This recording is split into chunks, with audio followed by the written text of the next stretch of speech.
They came to Vela IV not as conquerors, not as emissaries, not even as plunderers. They came as predators. The Zhor, the scaled, tusked marauders of the Orion Fringe, descended upon the tiny human colony with laughter on their tongues and hunger in their eyes. Vela was young, barely 50 years old, a struggling agricultural outpost, more farmland than fortress, more schoolhouses than starports. No warships protected its skies, only a handful of shuttles and a single orbital relay. The colonists were farmers, teachers, children, 200,000 souls building a fragile dream. They had no fleets, no armies, no weapons beyond hunting rifles. The Zhor knew this. That was the point. Their warlord, Ragel the Devourer, gave the order as though swatting flies. Burn them. Break them. Leave their ashes to scream at Earth. Orbital bombardments cracked the soil. Villages evaporated in firestorms. Those who ran were hunted. Those who hid were dragged into the open. The shore reveled in the slaughter, tearing apart humanity's weakest settlement. The screams carried through broken comm relays. Shards of terror broadcast to the wider galaxy before the signals were finally silenced. And with that silence, Vela was gone, the Predator's laughter, the galaxy watched. Some races winced in pity. Most looked away. The Zhor, however, celebrated. Around their war camps, the warriors drank fermented blood and boasted of their hunt. They replayed recordings of human colonists begging for mercy, using them as entertainment. To the Zhor, it was proof. Humanity was soft, naive, weak. The humans had spoken often of peace, of diplomacy, of a shared galactic future. They had signed treaties, opened trade, offered medicine to sick worlds. And though their fleets were vast and their technology respected, Earth had always been restrained, deliberate. Careful, the Predators mistook patience for cowardice. They will do nothing, Warlord Ragel sneered to his generals. Earth hides behind councils and committees. They bleed words, not warriors. They are prey, and prey does not strike back. His lieutenants laughed, tusks glinting in the firelight. Let us burn another colony, Warlord. Their despair tastes sweet. And so the Zhor roared, feasting and boasting, convinced that humanity's wrath was only a myth. The silence before the storm, but Earth was listening. From the ruins of Vela's shattered relay, fragmented transmissions reached the core. The broken voices of dying colonists, the crackle of flames, the laughter of alien predators, all of it carried into the halls of the United Terran Command.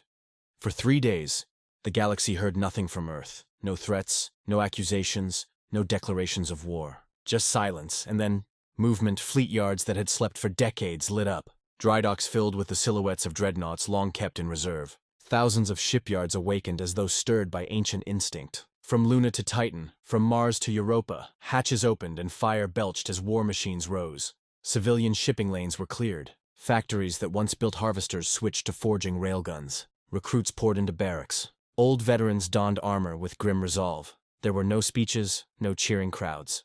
Only quiet determination. The time for words had passed, and in that silence, the galaxy began to tremble. The Black Armada rises. When the storm finally broke, it was not subtle. First came the warnings. Short, sharp messages broadcast into every channel the SOAR used. No threats, no negotiations. Just 5 words, spoken in a cold human voice. You touched what was ours. Then the stars themselves darkened. The first fleet emerged from folded space around the Orion Fringe.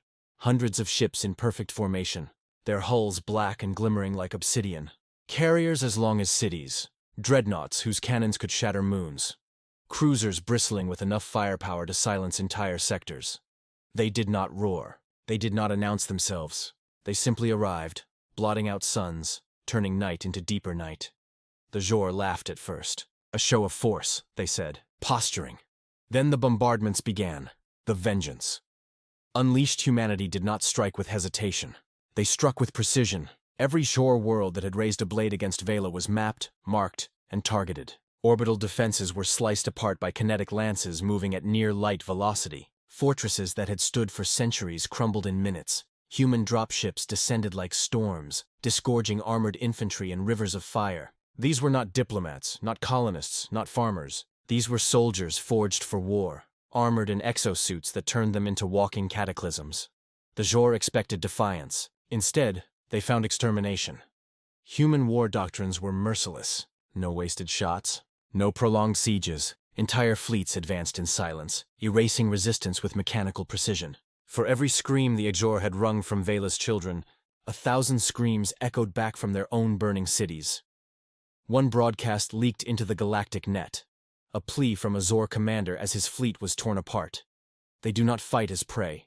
They do not. The transmission ended in static, the ship's reactor blooming into fire. The fall of Ragul at last, humanity reached Ragul the Devourer. His flagship, a leviathan of blackened steel, waited above the Zor capital. He believed himself untouchable, surrounded by his warlords, armed with weapons that had cowed half the Fringe. But the humans did not duel. They did not challenge. They executed. A Terran dreadnought locked onto the flagship and fired a singularity torpedo. For a brief instant, space bent and screamed. Then the warlord, his ship, his arrogance, and his entire command vanished into the swallowing dark. No survivors, no remains, only silence. And in that silence, humanity's message was clear. This is what you earned. The ashes of the Fringe within a single campaign season. The Jor were undone. Entire fleets annihilated, their supply lines shattered, their worlds burning.